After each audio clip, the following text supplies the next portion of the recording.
আরে বাবা, উমরান মালিককে নিয়ে একটা সময় কি সব কথা শোনা যাচ্ছিল মনে আছে? যখন কলকাতা নাইট রাইডার্স ওকে দলে রেখেছিল, মানে রিটেন করেছিল, তখন অনেকেই মুখ মাখিয়েছিল, বলেছিল আরে বাবা খামোখা কেন ৭৫ লাখ টাকা জলে ফেলছে কেকেআর।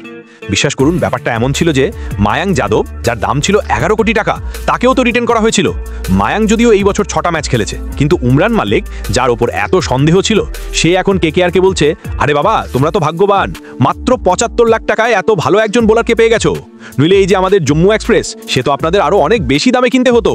কেন বলছি শুনুন। সম্প্রতি সৈয়দ মুস্তাক আলী ট্রফিতে ও মাত্র ২টো ম্যাচ খেলেছে। প্রথমে খেললো মহারাষ্ট্রের বিরুদ্ধে। জানেন তো, উমরানের বোলিং নিয়ে সবার বড় চিন্তা হলো ওর ইকোনমিটা কেমন হবে, মানে ও কত রান দেবে।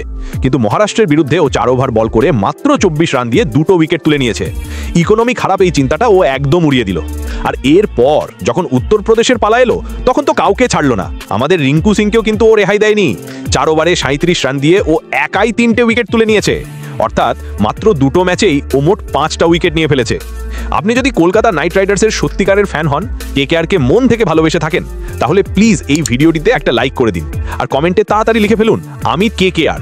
আর ক্রিকেটের সব ছোট বড় আপডেট, খেলার খবর সবার আগে পেতে হলে আমাদের ডেসক্রিপশন বক্স থেকে হোয়াটসঅ্যাপ আর টেলিগ্রাম গ্রুপে এখনই যুক্ত হয়ে যান, একদম ভুলবেন না যেন। তাহলে বুঝতেই পারছেন, এই ৫ উইকেট নিয়ে ও এখন অন্যদের সঙ্গে একেবারে টক্কর দিচ্ছে। জানেন তো, এই টুর্নামেন্টে কেকেআরের আরেকজন বোলার হলো বৈভব অরোরা, সেও কিন্তু ৫টা উইকেট নিয়েছে। মানে কেকেআরের দুজন বোলার উমরান আর বৈভব এখন উইকেট নেওয়ার দিক থেকে একদম সবার ওপরে আছে। কেকেআর ফ্যানেদের তো এখন দারুণ মজা, তাই না? উমরান মালিকের ট্যালেন্ট নিয়ে কারো মনে কোনো সন্দেহ নেই, কিন্তু ওর ওপর প্রশ্ন ওঠে দুটো কারণে। প্রথম কারণ হলো ওর ইকোনমি রেট, মানে ও বেশি রান দিয়ে ফেলে কিনা। আর দ্বিতীয় কারণ হলো চোট বা ইনজারি। মনে আছে তো, ও প্রায় পুরো ২০২৫ সিজন থেকেই বাইরে ছিল, চোটের জন্য খেলতেই পারেনি। তাই সবাই ভেবেছিল হয়তো কেকেআর ওকে ছেড়ে দেবে, রিটেন করবে না। কিন্তু না, কেকেআর ওকে ভরসা দেখালো আর ২০২৬-এর জন্য দলে রাখলো। আর দেখুন, আমাদের উমরান মালিক একদম সঠিক সময়ে নিজের সেরা পারফরমেন্সটা শুরু করে দিয়েছে। ইউপির বিরুদ্ধে ৩ উইকেট, যার মধ্যে রিঙ্কু সিং এর উইকেটও আছে। মহারাষ্ট্রের বিরুদ্ধে ২ উইকেট। এই পারফরমেন্সগুলোই বলে দিচ্ছে যে কেকেআর ওর ওপর ৭৫ লাখ টাকা লগ্নি করে কোনো ভুল করেনি, একদম ঠিক কাজ করেছে। যদি ওর পুরো আইপিএল ক্যারিয়ারটা দেখেন, তাহলে চোট বাদ দিয়ে শুধু ইকোনমিটাই সামান্য চিন্তা করার মতো। ও মোট ২৬টা ম্যাচ খেলেছে, উইকেট নিয়েছে ২৯টা, বোলিং অ্যাভারেজ হলো ২৬.৬, যেটা কিন্তু খুবই ভালো। উইকেট নিতে ওর কোনো সমস্যা নেই।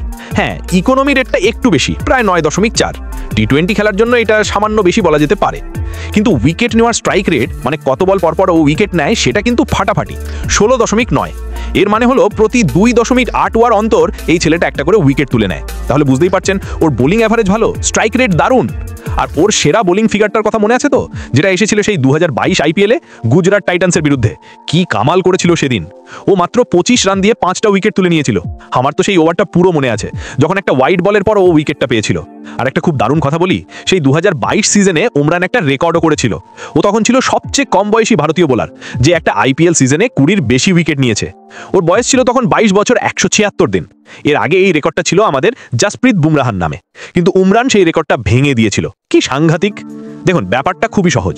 যদি লখনৌ সুপার জায়ান্টস মায়াঙ্ক যাদবকে তার কাঁচা গতি আর প্রতিভার জন্য রিটেন করতে পারে, তাহলে কেকেআর উমরান মালিককে কেন রিটেন করবে না?